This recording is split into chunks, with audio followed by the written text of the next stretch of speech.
Welcome back, everyone. This is Super Kelly Brothers Podcast, episode 85. 15 more, Jody. We get to 100. My name's Sloan Kelly. My name's Jody Kelly. And welcome back, everyone. If you're new to the channel, hit that subscribe button, notification bell. You'll get timely reminders of when we upload a new video. There's one every Sunday and one every Thursday.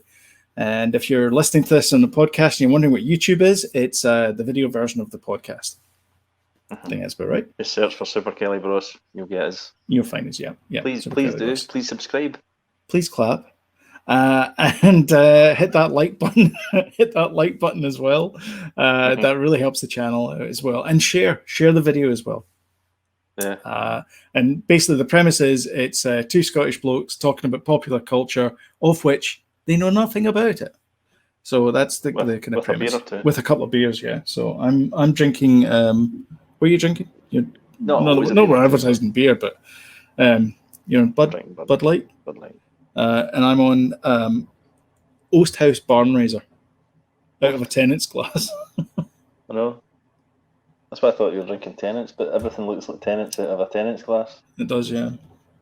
For some reason, I feel as if I need to be quiet tonight. I don't know why. I'm like, what? So it's okay. You don't need to whisper. It's okay. I don't know why I feel as if I need to. It seems very, very still tonight, very quiet. Do you know what? Do you know? The house. I don't know why. Lovely Lucy. I really like that character. Do you not know that character from W1A? That was a great show. He was David, I think it was his name. And he would be like, so, I've got this fantastic idea. It's about a man who goes from town to town on a bike. That wasn't his idea. That was the other guy's idea. W1A. What's that? W1A is where the BBC is located in London. Oh, right, okay. And it's do you remember there was a West 1A. Basically the West, like Maida Vale type area. I don't think it's that far. Are you talking about Bill Bowen thingy Bullseye guy? No. I don't know what his name is. He is what you would have won. And he is what you would have won. They live in Birmingham and they get a speedboat. Speedboat. Like, thanks. They always get like a full barbecue set, and they're going like, "I told you, I live in a flat." Aye, exactly. All that stuff. They're out in the balcony. Yeah. Do you want another sausage, love? What were we talking about? Yeah. So what were you up to? How was your week? Not in entertainment, but just generally, how was your week? It was good. Working from home all week this week, and back to normality tomorrow in the office. Oh, you're in the office? Aye. I've been in the odd day, but that's us full time back in the office. Wow. There's still some furloughed people, but back in. Danny's back at school. Wow. Ellen's back, so some sort of normality. But I think folk are getting a wee bit too. I know it's unavoidable talking about lockdown, isn't it? Every single week. Do you know what it is? It is what it is, because I mean we talk about entertainment, and for the last few months we've been pulling stories out of our just so that we can have something to talk about on a Sunday. Yeah. Because it's difficult. Are back and stuff. They are, yeah. Canada's open ish. Yeah, are they? Aye. More than America. Well, Tenet. So if you listen on, Tenet tickets have gone on sale. Really? Good. They've gone on sale officially. 26th of August it comes out, I think. Yeah. And in fact, it's getting shown in where it can be in the world, but apart from America this time. I think there might be some states that are showing it, but obviously initially they would get it first, and then we would get it. But this time it's the other way around, so which is pretty cool. I'm definitely going to go and see that film. Yeah, and I nearly got tickets, as you know, for The Empire Strikes Back, which I still would like to go actually. It's the 40th anniversary of Empire Strikes Back. Yeah. Because it was 1980 it came out. Yeah, that's right. Although I don't think we didn't see it in 1980, did we? We saw it a couple of years later. that's one of the reasons why I go to midnight shows, because I get complete spoilers for Empire Strikes Back, because for some reason we never saw it. We saw Empire Strikes Back for the first time in the cinema. It was a double bill with Star Wars, and it was the first time we'd seen Star Wars since we were like, when it first came out, whatever it was, yeah, whatever age we were, and then we're going to see it, 1980. Well, Empire Strikes. That double bill must have been 83, I think, was Return of Jedi. Just aye. That double was that a triple bill we went to see then? Is that what it was? I don't know. I mean, we saw a lot of like double bills and triple bills back in the day. I think that might have been a triple bill, and that was the first time we'd seen Empire Strikes Back. Really? What a day that must have been for us. Whoa. We're sitting there with a Kiora, trying to puncture the straw in the Kiora. Aye, I was 10, you were 11, and I remember sitting quite near the front. You remember that? Yeah. I remember the Ewoks being 40 feet tall and going like this. We sat down very near the front and in the Odeon in air. Regretted it, I think. Yeah. Downstairs. But the thing is, when the Odeon was one cinema, it wasn't split into. Because we basically I think Dad was at sea at the time, but I think we convinced our mum to go up early so we could get good seats. And we sat right up the front, and we were the only ones in the cinema. We're like, oh, this is great! We're going to be alone in the cinema, and soon everybody filed in. So by the time we realised what was going to happen, and it was going to be massive, it was too late to change the seats because everybody else had sat behind us. Yeah, what a day! So I nearly went to go and see that, but I still might actually. I hope it's going to be on for quite a wee while because they've got like various different cinemas. I've got Ghostbusters, Jurassic Park, and stuff like that. Yeah, Empire Strikes Back's definitely the one to go and see. Oh yeah, definitely. Yeah, the weather's been pretty good this week, but I've been stuck in the house. Working, and then this weekend we were just out in the sun quite a bit. I was at a wet in the wind heat thing yesterday. Right. It was. So is it still all social distancing type stuff? You got to like wear a mask, or well, obviously you can't wear a mask when you're drinking a beer, but you're not in the pub. Poke a hole in it and get a straw. I don't know. Aye. You're not in the pub. You're just sitting, having a drink, but the tables are quite far enough away from each other that you're socially distancing. I am. So we went out this afternoon to get just for a wee wander, and we were going to go to the local pub to get something to eat, but a bar grill, whatever you call it. But we were like, wait a minute, there's that place down the road, so we decided to go down there instead. So we get there, and the choice of seating, because we hadn't booked anything, so and it's a nice sunny day, so everybody's out. It's Niagara, so everybody's like, let's go. And so they all head down to Niagara for the day. It's honestly, it's like living in Girvan in the 70s. It's like Glasgow empties and they all head down to Girvan. Well, okay, except there's plenty more things to do. But anyway, it's a seaside resort, kind of, but with a massive big FO waterfall. Yes, it's waterfall AF, and there's a wee boat as well. You can go on it. Why am I describing Niagara? I'm pretty sure people know. I don't know. Exactly. Let's quit this. Not the whole podcast, but I got train off conversation. So I get down there. We get down there, and she said, "Oh, do you have any masks?" Because I didn't wear my mask, and I apologize. I did genuinely forget, and I was like, because I kind of saw people outside, and I was like, well, they're not wearing a mask, so I guess we're not wearing masks anymore. I don't know, because I don't get out much. So I get down there, and I said, no, I don't have a mask. She goes, I don't know. Check out my tan.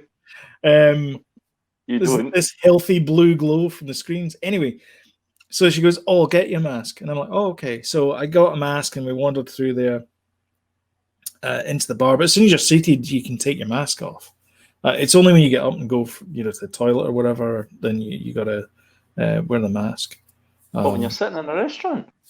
Yeah, when you're sitting in a restaurant, you don't wear a mask.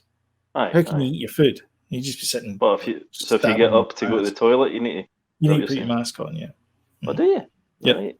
It's bizarre over here because you don't need any of that. Anyway, nobody Really? cares because people know and stuff. All People that stuff, don't know. You didn't know. You didn't know about what I don't know, but you do. they? No, but So how does it your going to rules are work? different to ours. So well, exactly. So my work's not going. What's that? Get attacked. The other thing as well is so the US border between Canada and the US has been closed. Mhm. It's been closed. It is now that extension, that closed thing has now been extended to September 21st. Yeah. I don't see it opening anytime this year. That's my theory. Quite right too, by the way, because the Canadians are doing fine and the Americans are still in we're total denial about it. I mean, there's been a few. If you look at like subreddits and you'll see people in Canada and they're just being as stupid and idiotic as, I don't need to wear a mask, and you go like, dude, just wear the damn mask. It's like, it doesn't. Big deal, man. Just wear it. You're in for 5 minutes. I have a medical condition. It's shut up. No, you don't. Yeah. It's the people that they put it across the tannoy in the shops saying, if you see somebody not wearing a mask, they might have a medical condition. So, don't go up and annoy them basically and say, give them a hard time for not wearing a mask. Aye. In the UK? Yeah. In Scotland? So it's like, what? Yeah, it's like wear a mask, but if you don't need to wear a mask, don't wear a mask. All that stuff, confusing stuff. If you have a medical condition over here, you're supposed to wear one of those face shield things, like the welder helmets. Yeah. But then my brother, I've never seen anyone wear that. Derek, he was making the point that if you've got like breathing problems, what the hell are you going into a shop with no mask for? Surely that puts you in complete danger. Danger zone. This is what gets me is, so Japan and most of the sort of that part of the world for years has, if you have something like a cold or whatever it is, you put a mask on. Yeah. Because if you're coughing or whatever it is, or you're just aspirating as normal, then you're gonna get that disease into other people. So why not, or the virus into other people? So why not just put a mask on? It makes nothing but sense. Yeah. So I thought that was for the pollution, smog and stuff. No, mostly it's well, I mean there might be some of that as well, but the medical grade masks are all for if you've got a cold. They've been used to this sort of thing for years. We're just not used to it at all, because of SARS and all these crazy things that happen. Well, I mean, that happened a few years ago in Canada as well. There was a huge big SARS outbreak a few years ago. And so Canada's a bit wary of all of this now. But Netflix explain. There's a documentary about that on Netflix. It's a wee half-hour thing about is it Explained? It's called Explained. Yeah, it's really good. Aye. Yeah, and it was basically somebody in China, in Wuhan. I just imagine everything starts in Wuhan now, but China somewhere. You know I think it does, and the more I read about it, the more everything happens in Wuhan. Like, I know this is a weird coincidence, and it is a total coincidence, but the actress who plays Mulan is from Wuhan. Was she? Yeah, pretty sure. Because I thought, well, that's weird. Aye, because they've got this facility that are testing all these, not pandemic, Yeah, it's a research facility. COVID-esque things and stuff. And anyway, we don't know. We're not scientists and all that, so we don't know what we're talking about. But yeah. Yifei Liu was born in Wuhan. I just thought it was an interesting coincidence. I'm not. It's not a conspiracy theory, and I'm just saying I just thought it was interesting. Plus, Wuhan rhymes with Mulan. Just Wuhan, Mulan. Yeah. Okay. Still doesn't get them away. I think the Americans will probably boycott Mulan. You think? Nah. Well, 30 quid price tag. Well, it's 30, but yeah, I guess it's quite steep. Yeah. So what have you been watching this week then? What's been your entertainment? I've been watching documentaries this week. I watched a documentary about Shark Week, speed cubing, which is on Netflix.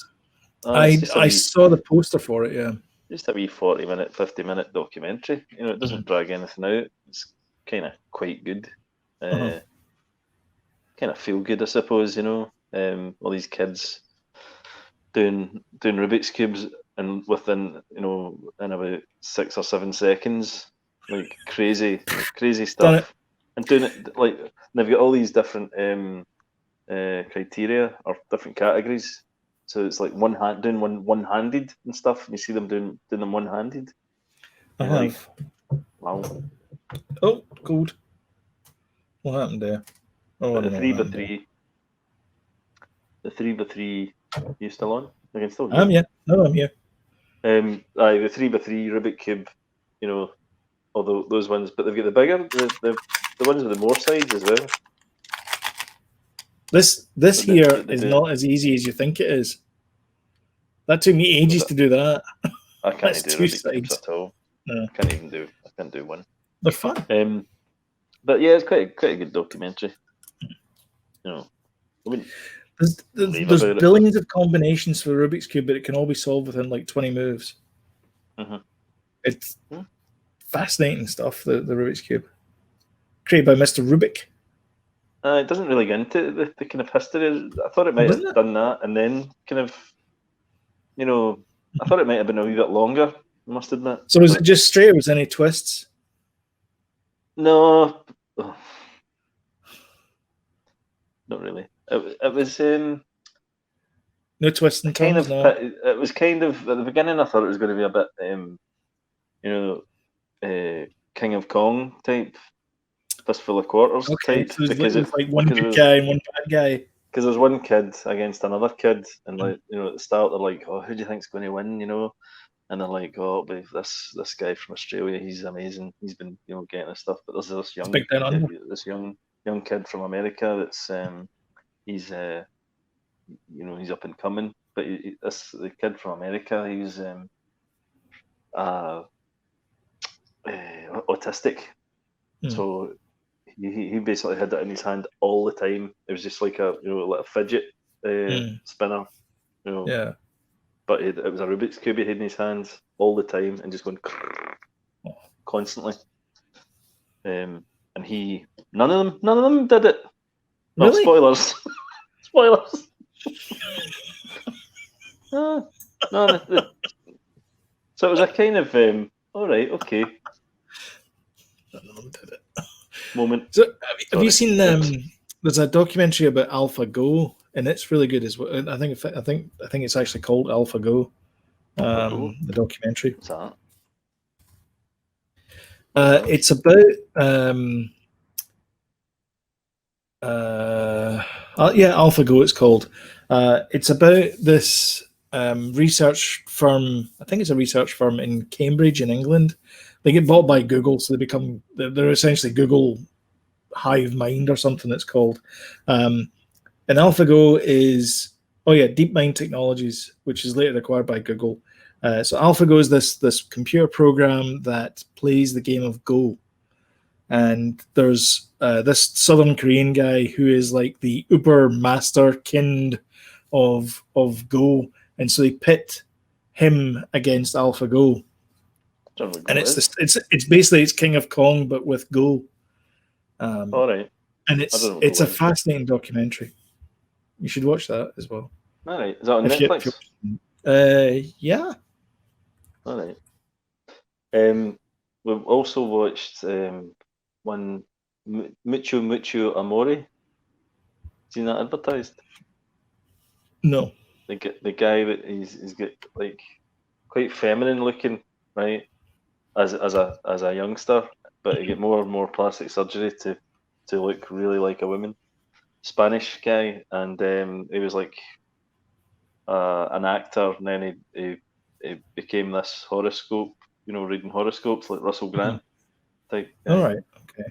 And we were watching it going, any minute now he's gonna, something scandalous is gonna happen. No, it's just a beautiful film. You think, he looks a bit odd and stuff like that because of the surgery, and like dresses kind of a bit like women and stuff like that. But no, spoilers, but it was just a lovely thing, and he was just a lovely man. And I thought, Okay. brilliant. I thought that's quite refreshing actually, Mucho Amore. because and it's just a one-off kind of movie documentary. It's not like a TV series. Hmm. You know, but we kept thinking, well, any minute, you know, he's going to have his Jeffrey Epstein moment. But no, just a lovely guy. At what point will he go full Weinstein? Yeah, exactly. God. Full Rolf Harris, as we say here. Oh my God. No, not at all. Wow. Just a lovely, feel-good thing, which was quite refreshing, as I say. Yeah. Okay. What else? Watched Movie Night. Oh my God! By the way, Movie Night was an animation called Animal Crackers. Oh my God! Probably the worst animation I've ever seen in my life. Why does that sound familiar? It was not out that long ago. I think it was maybe 2019. Not sure what year it was out, but it's just trying to be too many ideas, trying to be too many stories, and Anna it's Marie like was a watching circus this. film. Yeah, It's a John. circus film, but it's like a animal morphing thing. It's just John Krasinski and Emily Blunt are in it. I mean, you see who's in it. Danny DeVito's in it, and you're like, Sylvester oh, man, Stallone, Rocky himself. Really? Patrick Warburton's in it as well. Nah. He's good. I mean, Patrick. Honestly, I was like, I know it looks good. Don't get me wrong, the animation's good and stuff like that, but the story's all over the place. Really, because she's a human, and he gets transformed into a hamster or something. It's basically there's a bit with a car chase, and he's in the car screaming at her to do something. That's a bit I remember. Yeah, it takes a long time to get going, right? It starts at the circus, and then it's two brothers that own the circus. One of them falls in love, the other one is jealous. This whole thing, right? And then it turns into something else, and it turns out it's midway through you realise it's about these animal crackers, right? And when the husband eats one of the animal crackers, he turns into the animal that is in the shape of the cracker, right? But it's also got for every animal cracker, there's a human cracker that can change back again. Honestly, it's all over the place. It was. How much drugs were they doing when they were eating a box of animal crackers? I know. Anyway, so then we watched Pixels again. I don't know how many times we must have seen that film. That is. I still like it though. That is my what do you call it? Secret shame. Guilty pleasure. I don't know what you call it. Guilty pleasure. That's the word I'm looking for. Yeah, guilty pleasure. Yeah. I'm gonna put my hand down because it's even whiter than my face. Good God. I know. It's like looking at the sun. Yeah, it's a terrible movie, but there's something about it I quite like.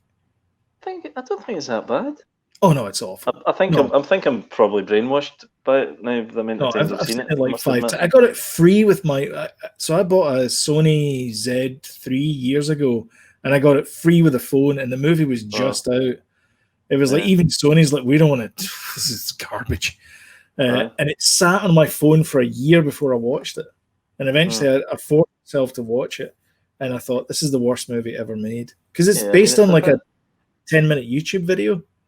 Was it? Which was awesome. Yeah. There was a 10-minute YouTube video called Pixels, and it was about aliens who came in and basically did that. The Tetris thing. To do with Adam Sandler?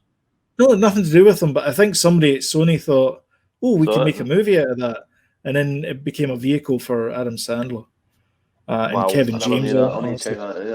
You should check it out. The video's really good. In fact, if I remember rightly, I'll only see if I can find it. I still enjoy it. It's up on the big screen and all that, so it was good. Although the mix in that movie is horrendous because when they're talking, it's fairly quiet, but when the action sequences are in, oh my God, man, it nearly brought the house down. Oh yeah. Action sequences are so loud. I had to keep turning the volume down and back up again. Yeah, I think that a lot with that might be my projector. I'm not sure. the other thing as well is so we're watching movies in the movie theater. We watched Oh, that's what we went to watch, UHF. We watch it in the movie theater, in our theater room, and it's got 5.1 sound in there. If I watch the same movie in the TV upstairs, which has only got a stereo sound bar, 2.1 I think it's called, because it's stereo speakers, but it's got like a subwoofer thing on it. It doesn't sound right. And I think everything's mixed for 5.1, and that's what the problem is that all that noise is coming out of the speakers, and it should actually be coming out of back speakers rather than maybe. It's mixed for surround sound. Yeah, it's mixed wrong. Yeah, maybe, don't know. But it was a bit weird, the sound. But I've never noticed that before. But I've only ever watched it on the TV, you know. Right. So I don't know, but yeah. Yeah, we watched Tron Legacy again. Did I speak about that actually? No. Watched Tron Legacy again. Danny wanted to watch it. He likes that movie. 11 years ago. And then he's like, "Oh, put on Tron, the original Tron, just to see what it looks like." And then he laughed his way through it. He's like, "No, don't like this one." Philistine. It's shocking. You know what? The graphics look pretty good in the original Tron. It's just when the people are in it, the people look terrible. It looks like it's been shot in a handycam. Yeah, it's awful. The special effects for the people look terrible. Yeah, but the lights, it's quite empty looking as well when you see the light cycles and stuff. The new one light cycle one, phenomenal. The updated one with the light cycle is amazing, and also the battle with Rinsler at the very start. Yeah, that's so good as well. Did you know they're talking about Tron 3? Why weren't they talking about Tron 3 11 years ago? Well. Do you know they're building a Tron coaster in Magic Kingdom in Florida as we speak? Are they? Yeah. That'd be cool. Light cycles. It's based on the one in Shanghai. It's not going to go up and down, though, is it? No, it doesn't go upside down. It's just like a big long circuit. Yeah, it's a circuit thing. But it's like a roller coaster, but it goes really high up and then... I'm a purist. Anyway, for what? Light cycles? Oh, well, I suppose in the new one it kind of goes up and breaks through stuff. There's levels. And it goes upside down as well. Is it? Yeah, they open a trap door and it goes upside down. Or they start off upside down and then they go right way side up. Anyway, whatever it is. Anyway, the building, it's based on the one in Shanghai. So they keep teasing this kind of, we like Tron, but then they don't like Tron. So I don't know. I think there's so much that you could do with the Tron franchise. And anyway, I think the new one they're talking about, it's going to have Leno. Do you call him? Joker? Oh, Jared Leto. Jared Leto. Sorry, I was going to say Jay Leno. Imagine that. Jay Leno. Big chin. Hey, what's up with celery? Exactly. Yeah, it's going to have him in it. Not him, but Jared Leto. Jared, yeah. Who's great. I think he's great. He deserves to kind of get a good thing. Is he his movie? His movie, Morbius, was supposed to be out already, wasn't it? Aye. Oh yeah. What happened to that? I think it's finished. It's ready to go. There'll be loads of movies sitting there waiting in a queue to be released. That was Sony as well, wasn't it? Morbius. Yeah, it was. Yeah. Because was that not meant to be part of the Sinister Six? Venom. Thing? Yeah. Venom, Morbius, and they were kind of building up to the Sinister Six. It says March 19th, 2021. All right. I think it's sitting, waiting, ready to go. Ooh, trailers were out ages ago. Remember? He's going to get cut.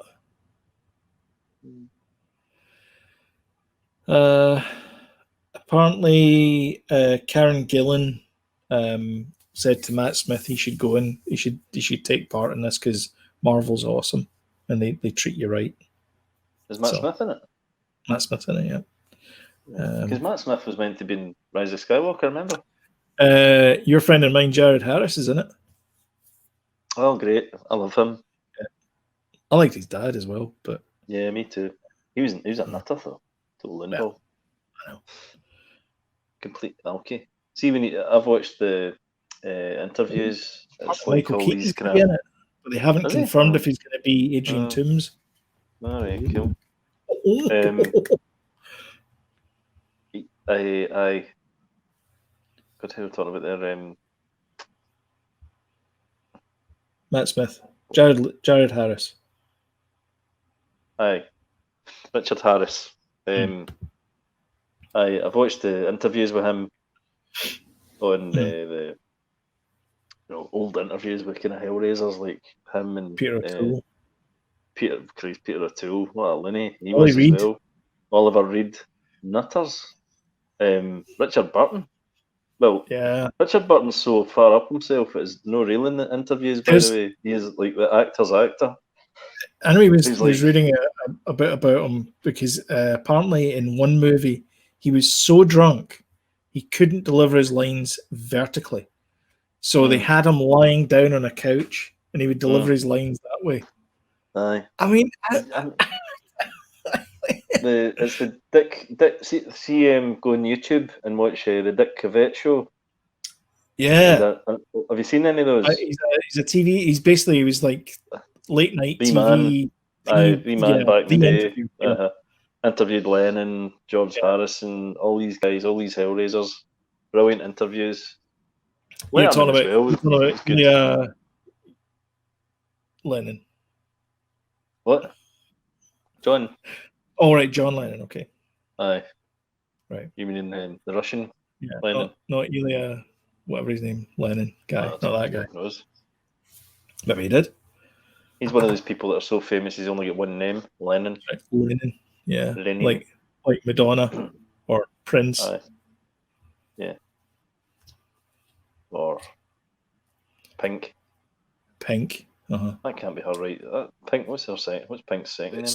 Alicia something or other. Is it? All right, take your word for that. Sure, there's something else, but I can't remember. Oh, we've been blasting. Blasting through the.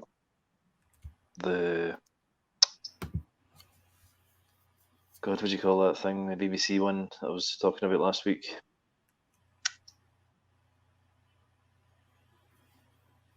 Guy from 50 Shades of Grey in it. The Fall. With Fall, aye. By the way, see the way the first season ends? It's like 5 episodes. If I'd been watching that live, I'd have went, what? The 6? Ends. Oh God! Don't do a Chernobyl on me.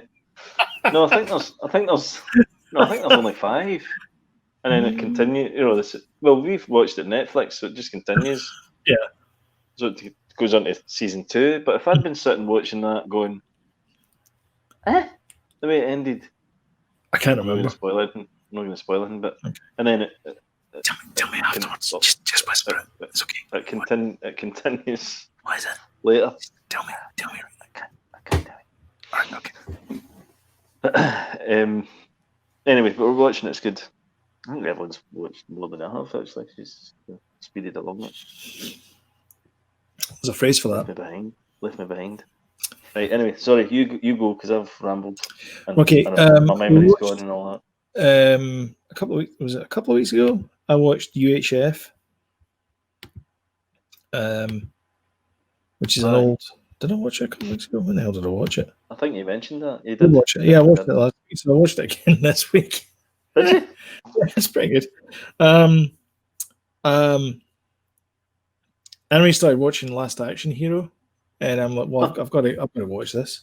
So I missed the first 5 minutes of it, but I mean, it's little kid goes to theatre, finds a golden ticket,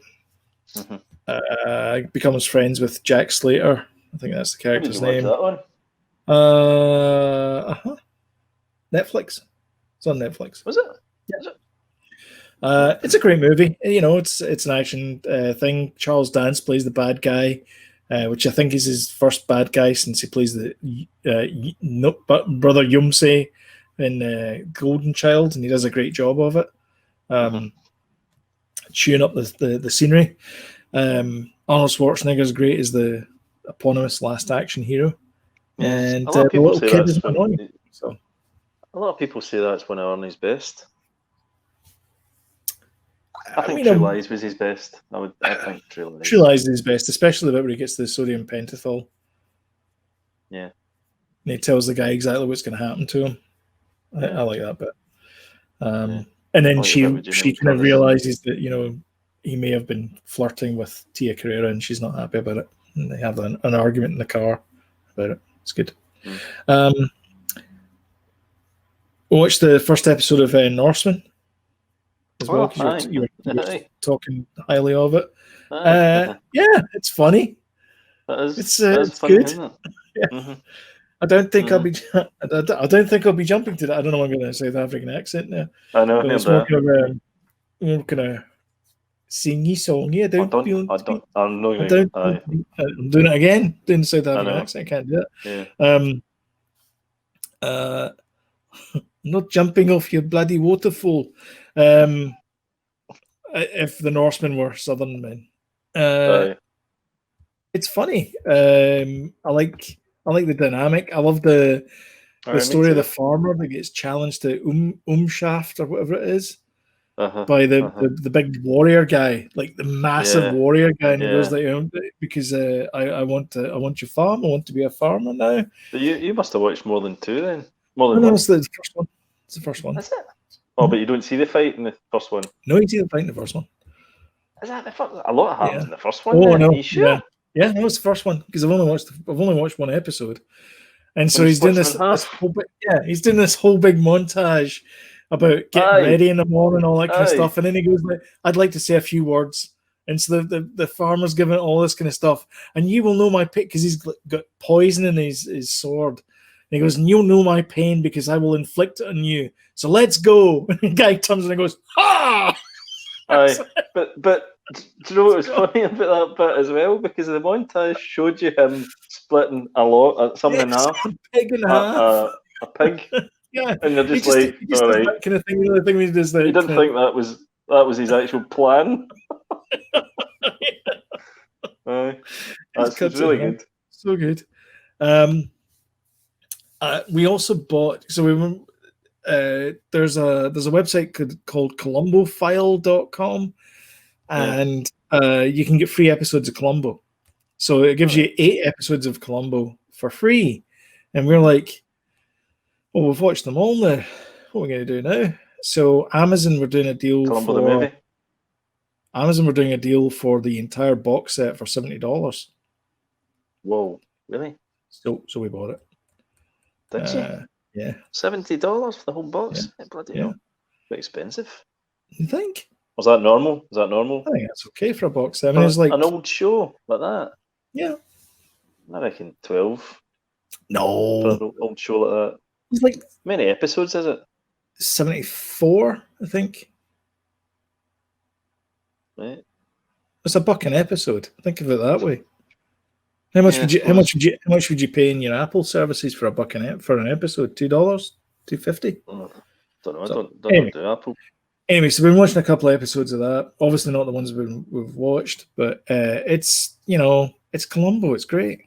Who doesn't like Columbo because he's this bumbling detective? You don't like Columbo? Okay, that's fine. No, no. I wouldn't pay $70 for box set.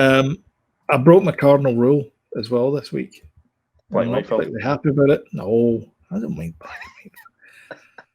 Okay, if anyone thinks I don't like black and white movies, it's because of him. Him.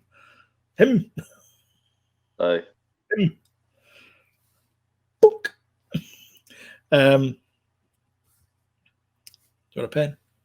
No. It's not going to work. I'm not going to do it. I watched Man of Steel, which is a DC movie. Whoa. I know. Steady, Tiger. What happened? Why? It kept it Teasing you? razzed me. Yeah, it tested me. To quote Khan from Wrath of Khan,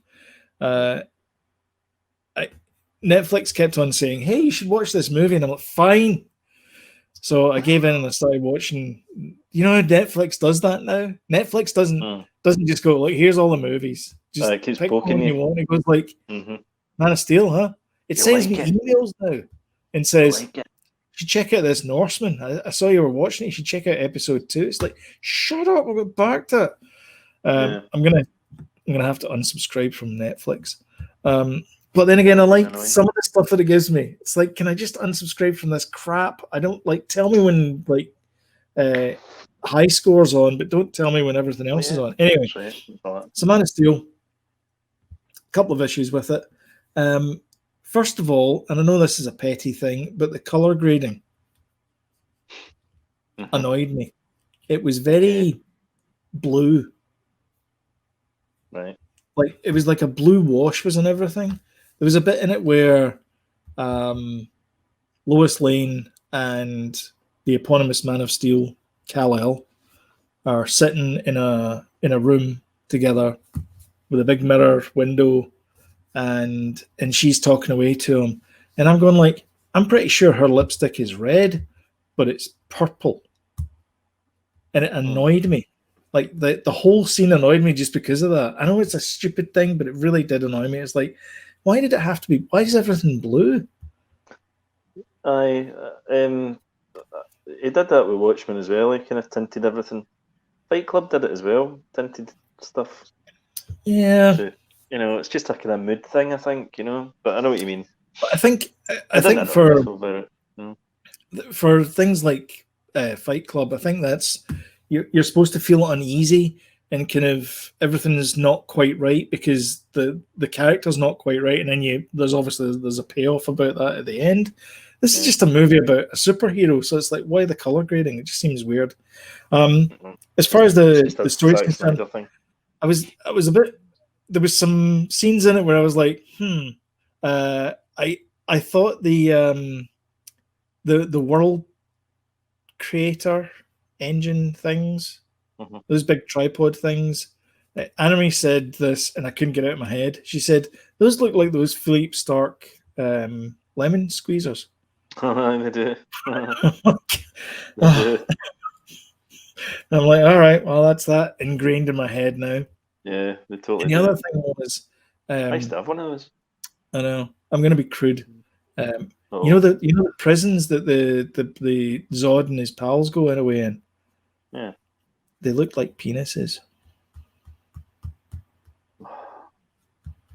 They really do.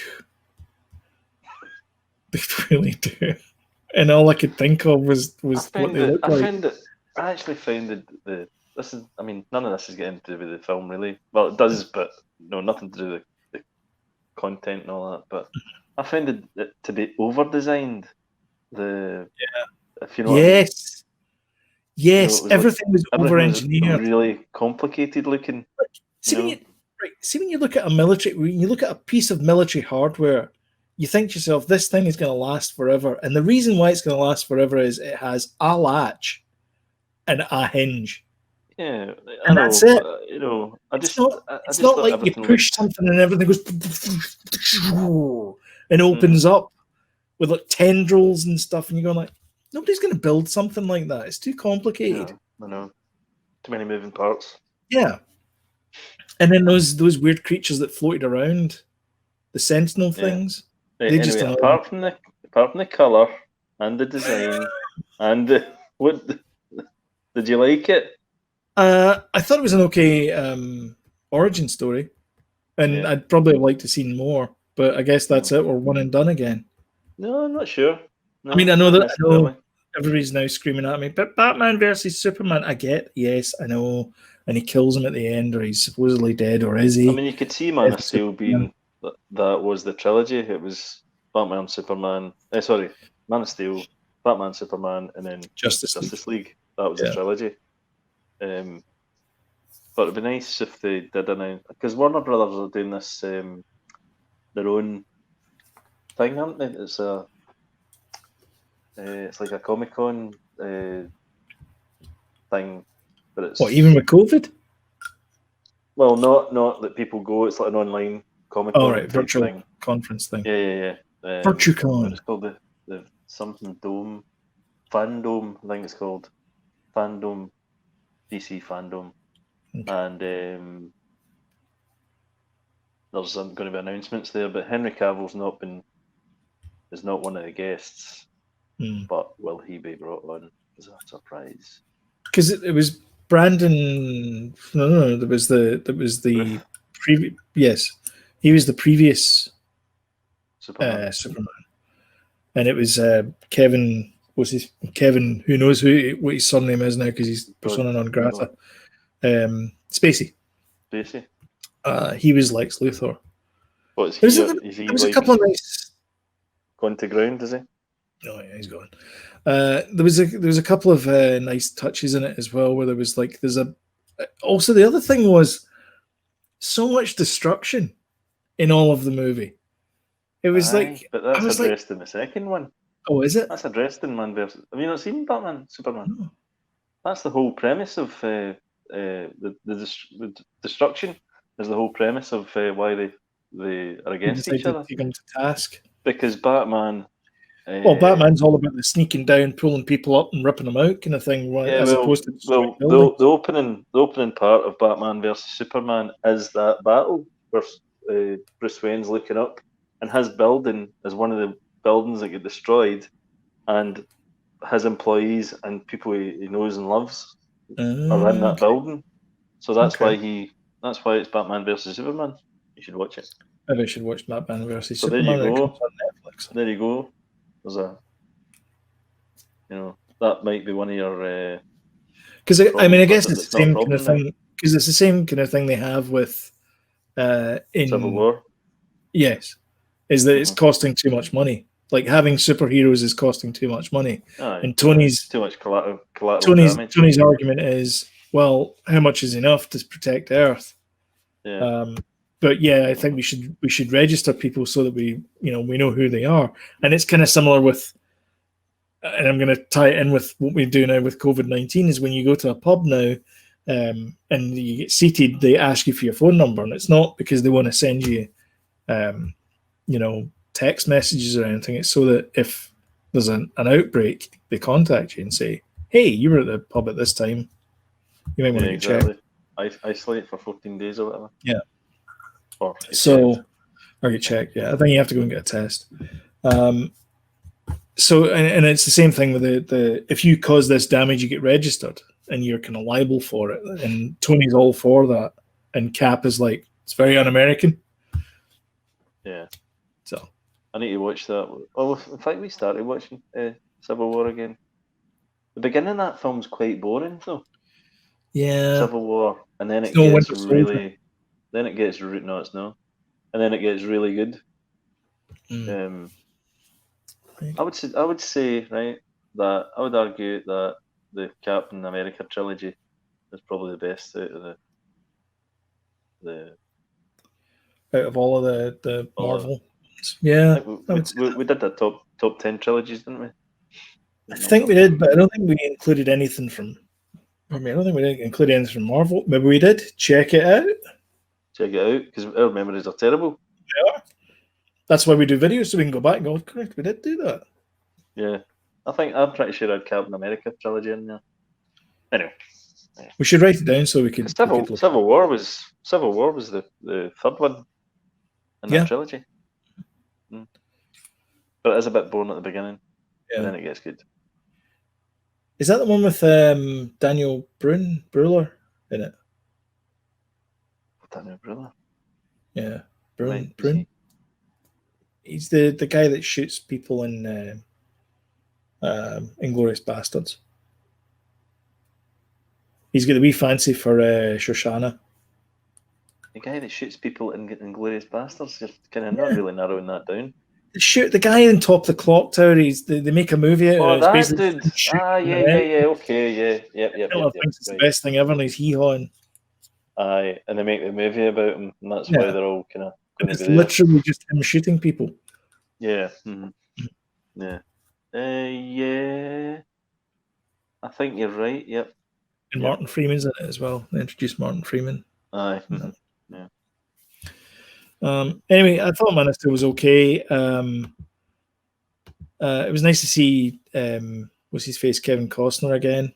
Although I did think he was going to build a baseball diamond because he was surrounded by cornfields and he was a farmer. I know. But it did get a wee bit that way, but he didn't, fortunately. Also, the most useless death ever, but whatever.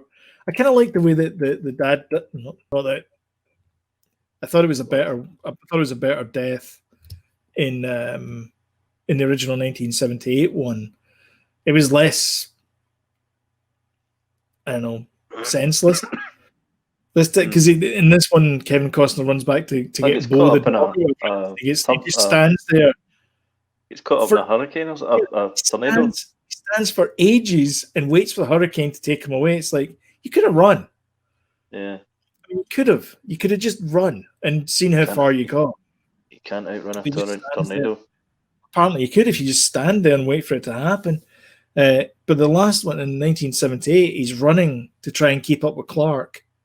And he goes, that's right. And then keels over. Have you ever watched that again recently? Never go back. That we must have watched that a million times, but see now the kind of kill it if you have choppy fast editing. That is a slow film as well. That was the Salkins that edited that without Richard Donner's input. Also, they filmed those two movies back to back. We've talked about this before, but they filmed those two movies back to back because Donner was directing the second one at the same time as well. He's got his version of it now, doesn't he? Yes. I've not seen the Donner cut. Not seen it either. We'll need to search that out. Commentary. Superman the movie. Donner cut. Well, it's the second one. It's not the first one. I don't think they did a Donner cut of the first one. Oh, was the first one his cut, but the second one wasn't it? The first one he had more input to. I don't know if it's like the perfect. It's not like the director's cut one of it, but it's Richard Lester. I think he finished 2 and then continued to do 3. I think. Yeah. Richard Lester, who directed Hard Day's Night. I know people don't like the third one. I do.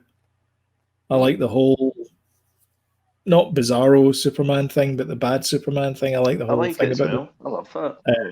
I love Richard Pryor. It's 4 that people don't like.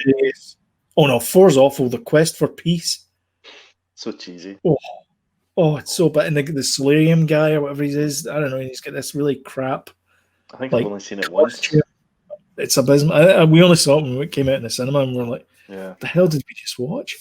I think Christopher Reeve had input in it. That was the problem. It's always the problem. God rest his soul. Unless, the best Superman ever.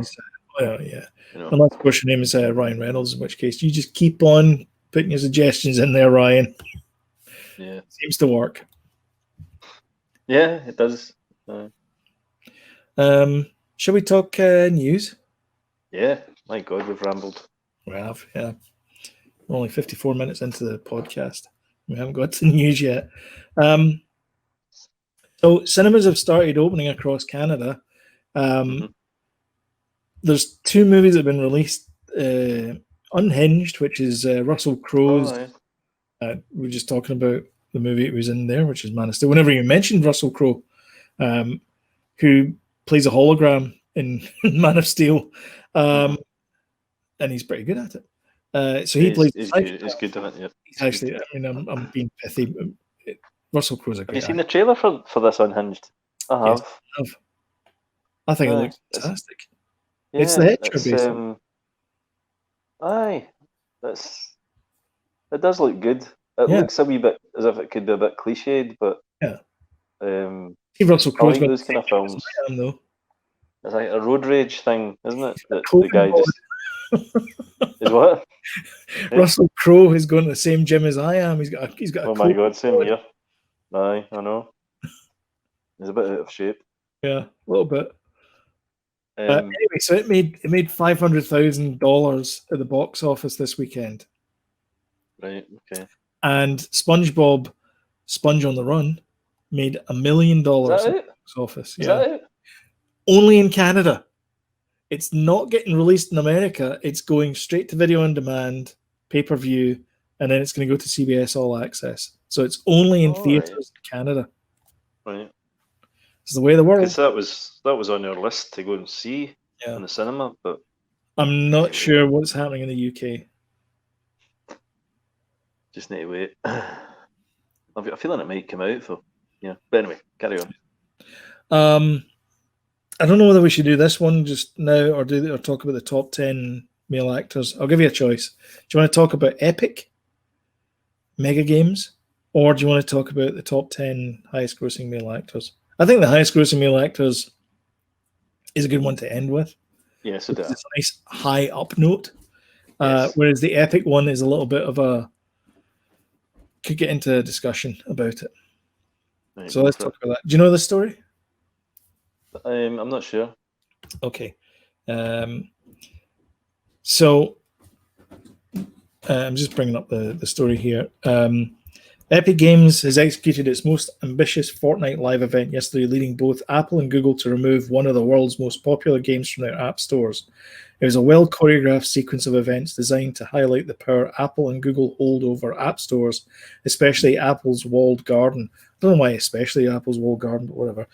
Epic Games has now filed lawsuits against both Apple and Google in a battle that's likely to take months. Epic Games is uniquely positioned to pull off a stunt like this and now poses a serious threat to how Apple in particular operates its App Store and iOS operating system. So basically what happened was the live event yesterday? Apparently. I don't know. It's a couple of days ago. Yeah. I don't know when it was. When did this come out? This is August 14th. So yeah, this is Friday. So I guess it's Thursday. So what happened was they offered a 20% discount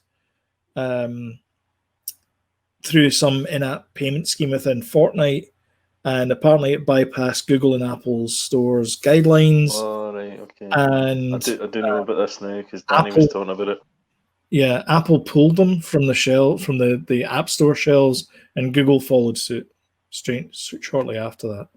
And so now Epic's gone like, haha, now we've got you, and they're now suing both Apple and Google for access to the store. Well, if there's anybody that can go after them, it's Epic, isn't it? Because they must be rolling in cash. Yeah. I disagree with Epic's stance, strangely enough. I'm not bitter. I just don't think they're right. I think if you want to play in a particular ecosystem, you have to play by their rules. If you don't like it, leave. That's called the free market. That is the free market economy. That's capitalism. Yeah. If you don't like capitalism, there's plenty of other places in the planet. Yeah. And so if you don't want to play in that sandbox, don't play in that sandbox. Yeah. There's rules, and you got to go with the rules. Everyone has to abide by it, big companies and small companies. So absolutely. Obviously I have a bit of an axe to grind, but still. But like I say, if anybody's going to go after these, if anybody's going to have a jickaroo with Apple, and I know Apple are massive, so yeah. I mean, Apple could, in theory, take them in a fight.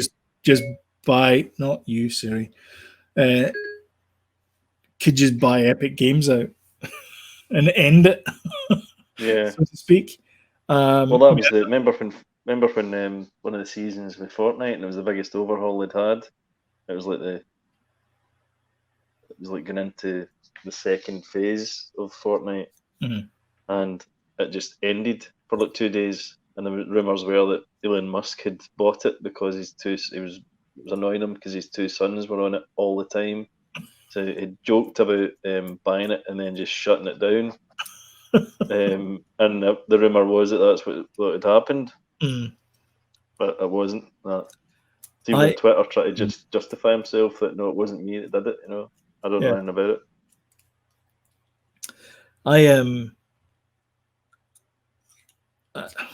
I mean, they've earned their success for the most part, Epic Games. Oh, yeah. But I mean, they've been pretty much riding their coattails on this Fortnite game. It's, to be frank and honest, a one hit that they've had. Every other game they've done so far has not been as successful as Fortnite. How long can you run on this success? Yeah, the word is that it's starting to kind of run out of steam for kids. Kids are kind of starting to move on to something else. This is what happens. So, and then where does your millions come from? I mean, they made billions actually on Fortnite.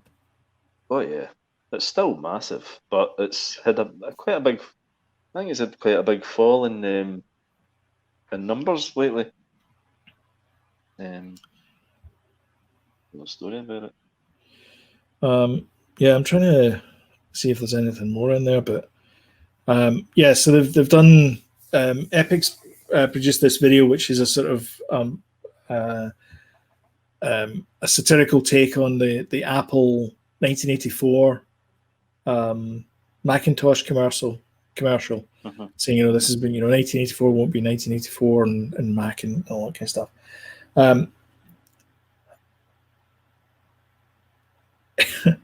I think it's ironic given the fact that there's many other systems out there. It's not just Mac. There's not just the Mac ecosystem. There's other things out there. They don't have the largest share in the PC market. That's always been in the home computer market. That's always been the PC and PC compatibles. They've never been number one at these kind of things. Even their phones, when you add up all the phones in the world, they're not number one. It's still Android. Yeah, they've struggled in the last few years, definitely. So I mean, it's not like they have a monopoly in this. There's other people out there that are doing this. Google, for one, is adept at putting out a decent operating system. I mean, I was an Android user for years. I have no axe to grind against Android. I think it's as good an operating system as iOS. I think iOS is as good an operating system as Android.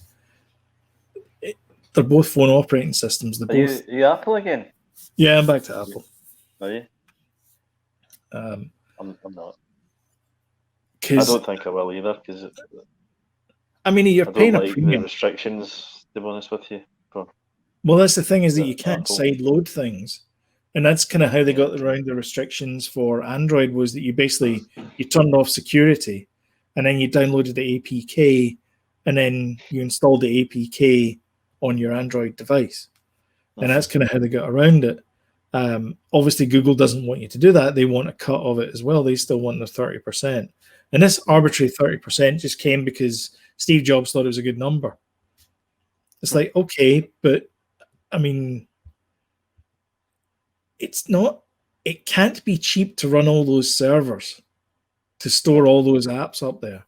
I know. So, I mean, somebody's got to pay for it. So who's going to pay for it? Is Epic going to pay for it? I mean, how much does it cost them to do it? They're saying they can do it for 12%. Their thing's just as arbitrary as Apple's, and they're still charging 12% for people. Well, why not? Okay, then Epic, why not make it 6%? If you're all in on this, why not make it 6% for yours? Yeah. In fact, why not make it 5%? There you go. Make it 95% goes to the developers, 5% goes to you. If you think it's so easy to do it, then why don't you do it? Yeah. Why don't you be the bigger person and say that? I know you've got this 12% thing, but you're clearly saying that Apple can half theirs. Well, if they can half it, why can't you half yours? I don't. Anyway, I don't know. It I have no input whatsoever. It annoyed me about Epic, because there'll be this moral high ground kind of thing, and the esprit de corps and all that kind of stuff. And aren't you all just a bunch of developers like Apple guys? I'm just saying. Yeah. Anyway, annoying me. Shall we talk top 10 actors? Yes. Highest paid actors. So this Something is about the Forbes list. So you brought this to my attention. I didn't know about this. This is the Forbes list. You said number 4 will shock you. Number 10 through 1 shocked me, to be honest. Actually, I think number they're all pretty shocking. Yeah. Number 1 didn't well, shock apart from me. number 1. Because he's everywhere. So it's clear that he's made a couple of bucks here and there. Number 10, Mr. Charlie Chan. Yeah. Mm-hmm. Boom. 40 million he made in kind of low numbers as well. I think 40 million is quite low. So apparently made it from endorsements because I don't think he's made a movie this year. No, I think these he are has. He's made 5 movies in the past year. Wow, really? Oh my god. I've not seen a Jackie Chan movie in like 10, 15 years. Neither He's made have 5 in the last year. The last one I saw was Shanghai Noon or something. I think it was, yeah. Or maybe he did Shanghai it was Noon. It was in the Ninjago movie, though. Was he? I'm not sure. At the beginning, he was like the kind of Ninjago spiritual, master. Okay. But yeah, that's where he's getting his money from. Lego. But they're not necessarily making money from movies. It's like from other things. Yeah, but they are the and it's worldwide. Remember as well. Yes, that's true. Yeah. Number 9. Netflix old mucker Adam Sandler, 41 million. So he is clearly making all his money out of Netflix now. Oh yeah, I think every single movie he does is Netflix. Yeah. Do you know? I mean, his last one was Uncut Gems, which I loved. Yeah. I don't think you didn't like it. It annoyed me the talking over each other thing, and I just I found it as if it was too improvised. Okay. Overly. That was a watching. Yeah, that was it. It was. We were talking about the top 5 that we just did coming soon, and it was the 2016 Ghostbusters. That felt overly improvised to me, like too much. Yeah, I know what you mean. A wee bit. Mm-hmm. Yeah, and that spoiled it for me. It's like, just write a damn script. Yeah. It's like, don't walk in and go, okay, here's the situation. No, but see, when they say apparently when they do say improvised, it's not the improvisation happens in the script reading. It doesn't happen on set. So any improvisation is put into the script. No, it does happen on set, and I'll tell you why. Because they did, but not full lines or anything. Yeah, because there's a bit in it where they talk to Chris Hemsworth and he's doing the job interview, and there's like 2 lines or something in the movie. He did like 50 takes of that. All right, he picked the best one. He picked the best one. All right, okay. And it's like that. Don't waste film. Or but see, when it's like Scorsese's talking about improvisation, they're doing it in the script room, and then they keep it, and then they stick it in the script. They don't. That's fine. Yeah. Although obviously the odd thing happens on. Do it. Anyway. So anyway, number 9, the only worthwhile quote from that movie: "Do it." Or, well, actually, no, that's not true. I know some guys who know some guys who stole from some guys. This is a pretty good line. Number 8, Fresh Prince of Bel-Air himself, Will Wheaton. No, Will Smith. 44.5 million. How is he making 44.5 million? Is that Gemini Man? His last few movies were flops as well. So apparently he's in a new movie called King Richard, which is he plays Serena and Venus's dad in it. Oh, really? Oh, interesting. So could be his comeback. Apparently he's got a very popular Instagram account. You can make money from Instagram? You can, of course. Yeah. Why are we not doing that? That's my next thing. Okay. Cool. Yeah. Old Gil's gonna get that Ferrari. Posing and being influencers and all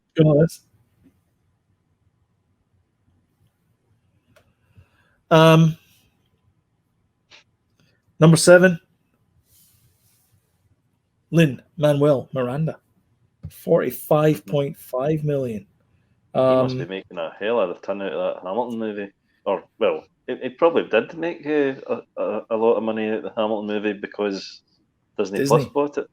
Disney acquired the worldwide movie rights to the original Broadway production of Hamilton for $75 million. There you go. Putting Miranda on the list for the first time. And he's the creator of that, isn't he, as well? Yep. Aye, so there you go. There's your answer. Apparently, his previous work, In the Heights, which I think is probably Brooklyn Heights, maybe.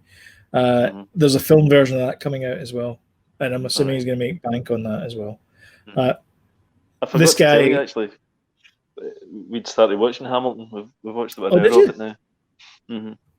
I really like it. You what? I really like that. Oh, you really? I thought you said you didn't like it. I thought. No, it's great. I've watched it a couple of times. Oh, have you? Aye.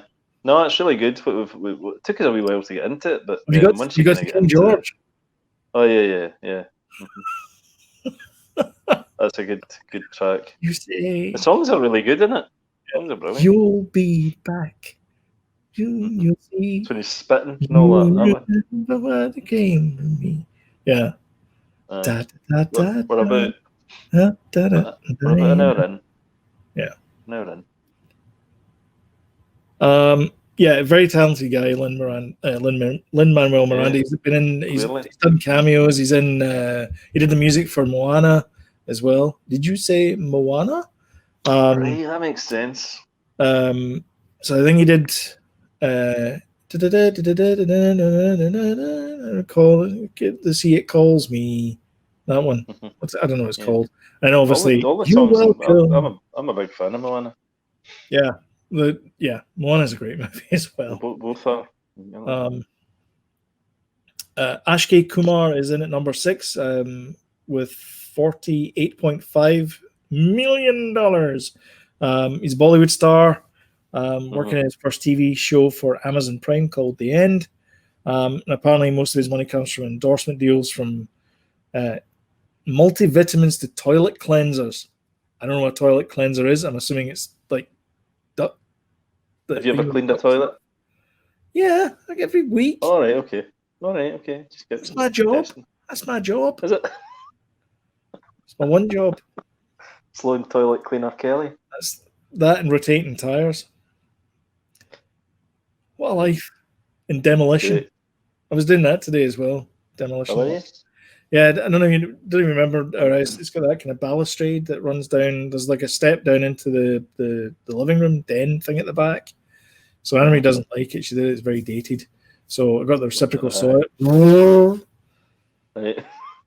Kicked it over. Kicked it over, yeah. The balustrade's like, what are we going to do now, Master Sloan?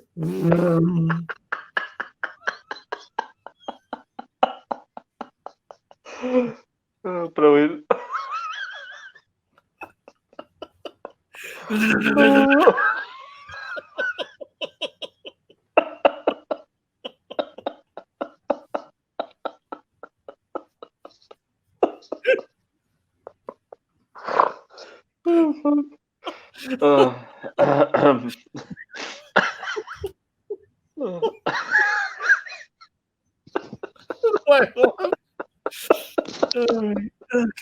Oh my god, brilliant. Classic. Okay. Number 5, Vin Diesel. Number 5 did shock me. How the hell is he? 54 million. Now, here's the thing. You think to yourself, Vin Diesel, he should be in a car movie because both his names are to do with cars. So you get Diesel, which is the obvious one, and then you get Vin. And VIN is short for Vehicle Identification Number. Diesel. So, there was supposed to be a Fast and Furious movie out this year. Clearly, this did not happen. No. You are aware of its work. It didn't happen. But apparently, he's managed to keep the embers burning by acting as producer on the animated Netflix series Fast and Furious spy races. He can't be getting much money from that, but apparently he's getting 54 million. Do you not reckon with those movies, because he's been in them, he gets a bit of a cut of the merch and whatever? Oh yeah, so yeah. You know, he's like in with the real in crowd. Most likely. Yeah. Most likely. They must be the only movies he's in, though. Apart from Groot and I am Groot. Do you know what we should do? Actually, we should share this. We should share this so people can see who it is. Mostly because so we can see the faces and the people. What is it?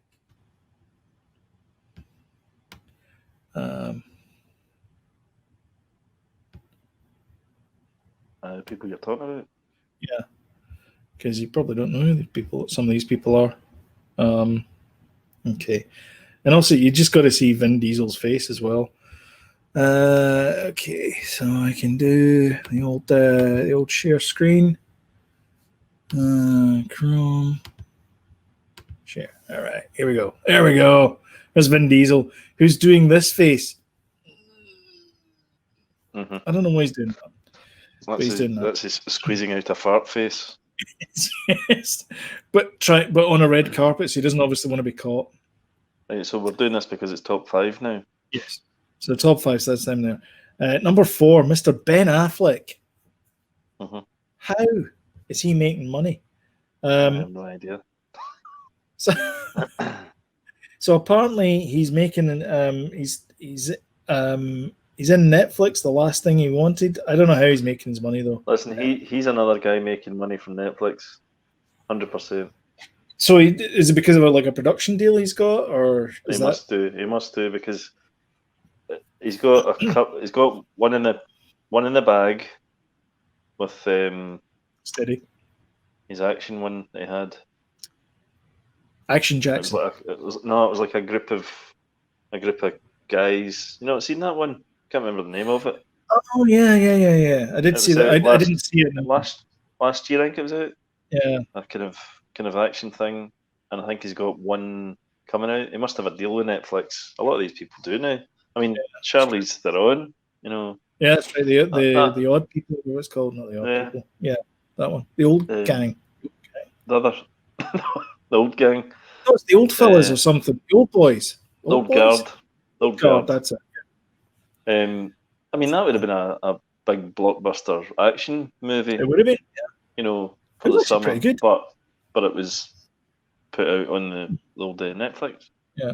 But yeah, he's definitely getting money from Netflix. That's why he's smiling. He's all smug mode there. Oh, he's smug.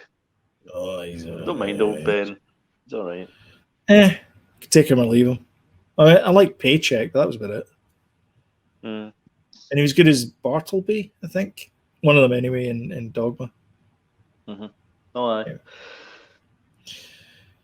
Skip by the old PayPal one. Anyway, his fellow Bostonian, Mark Wahlberg, packed a can of Harvard Yard. He must be making money from, I don't know,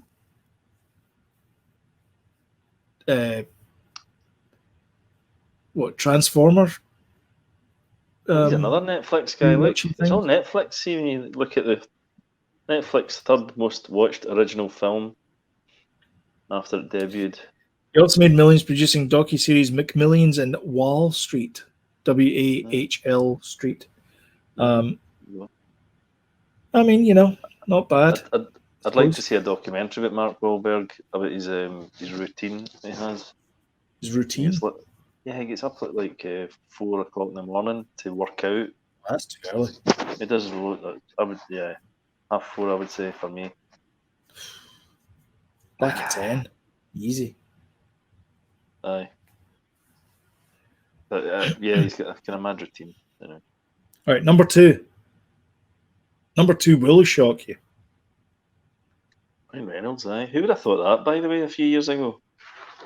Not bad. Canada's national treasure, Ryan Reynolds. Or is it? I think he calls himself Canada's ass. Does he? Well, because he's good, isn't he? He is good. And I tell you what, somebody was talking about that movie Buried that he's in. Have you ever seen that film? No. Oh, really? I don't know if it's on streaming services or anything, but it's basically him buried alive, and he's pretty much the only actor in it, apart from a guy on the phone. And so it's like Die Hard. What a film, by the way. You think to yourself, how is this possible? How's this going to be exciting or whatever? But brilliant. Do you know that they did? There was a CSI episode directed by Quentin Tarantino. Yes, I do. Where Nick was buried alive, and fire ants got into it. That's right. Mm-hmm. That's a great episode. Yeah, it is. If you want to track that down. Anyway, so Ryan Reynolds made $71.5 million. My guess is that not only is it because of what's he got, Six Underground.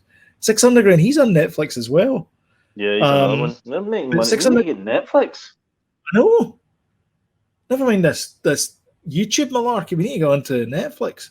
So he made money on with Six Underground, which is quite frankly, I wasn't impressed with it. And Red Notice, which I don't think I've ever seen.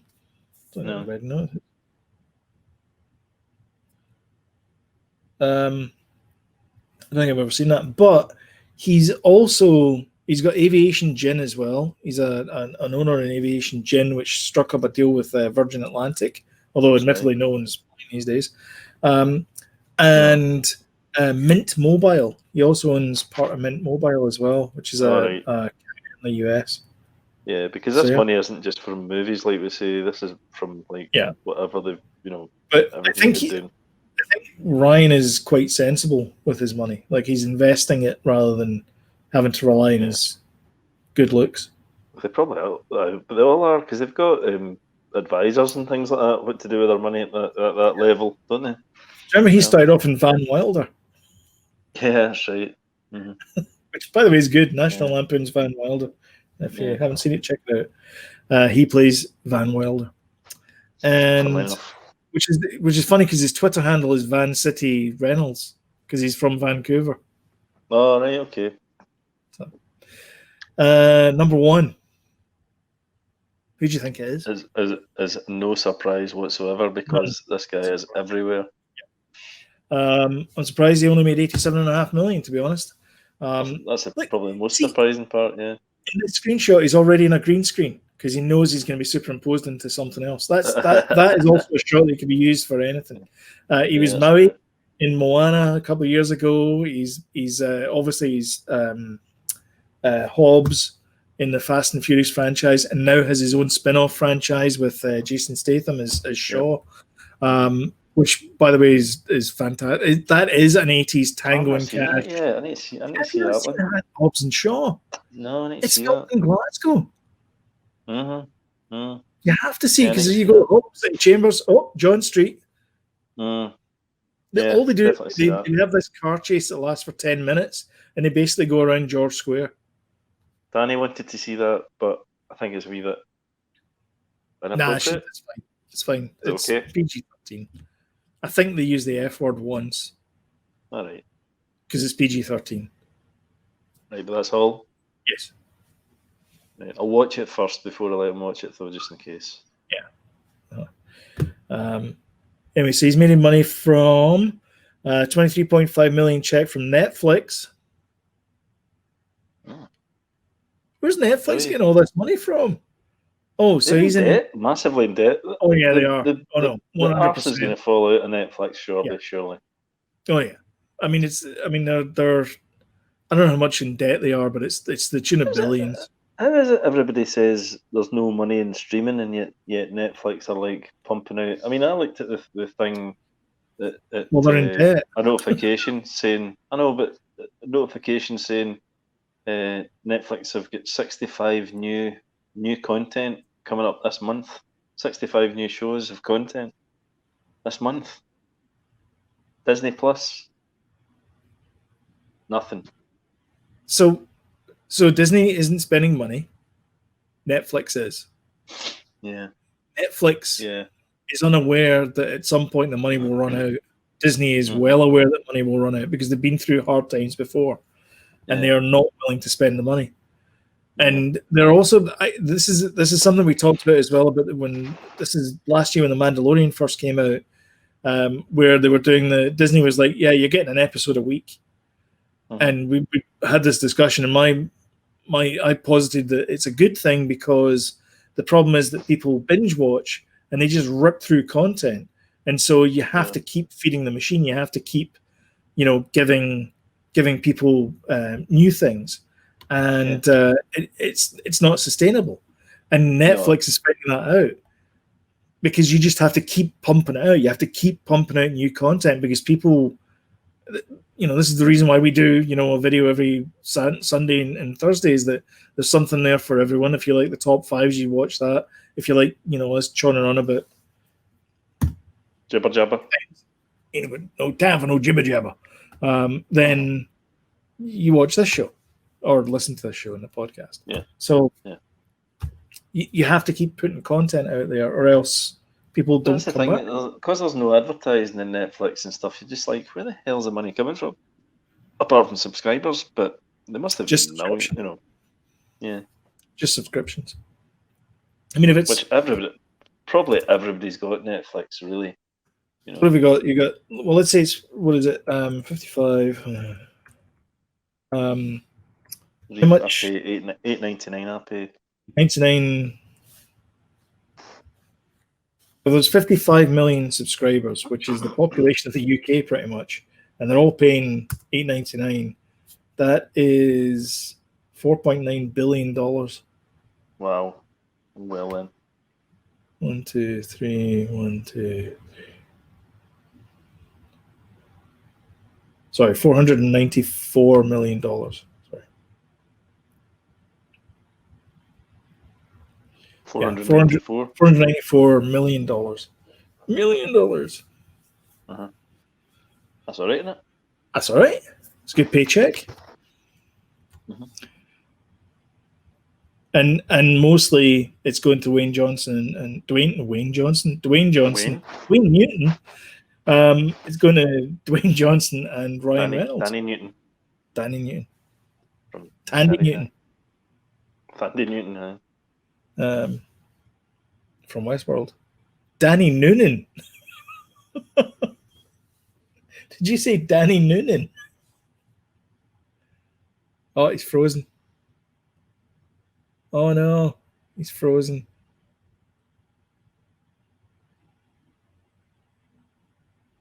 Oh, he has frozen. Okay, well, I guess we're going to end the podcast there. Thank you all for watching. I hope you enjoyed this. Don't forget to hit that old thumbs up button there. That would be great. And don't forget to share as well. That would be super awesome. And if this is your first time visiting, you will get timely reminders if you hit that old subscribe button and the notification bell. You've got to hit that notification bell, or else no one will contact you. But yeah, thank you all for watching. Clearly, Jody has had connection issues and has had to drop off the call. But we'll catch you in the next one. So until next time, I will see you later. Bye-bye.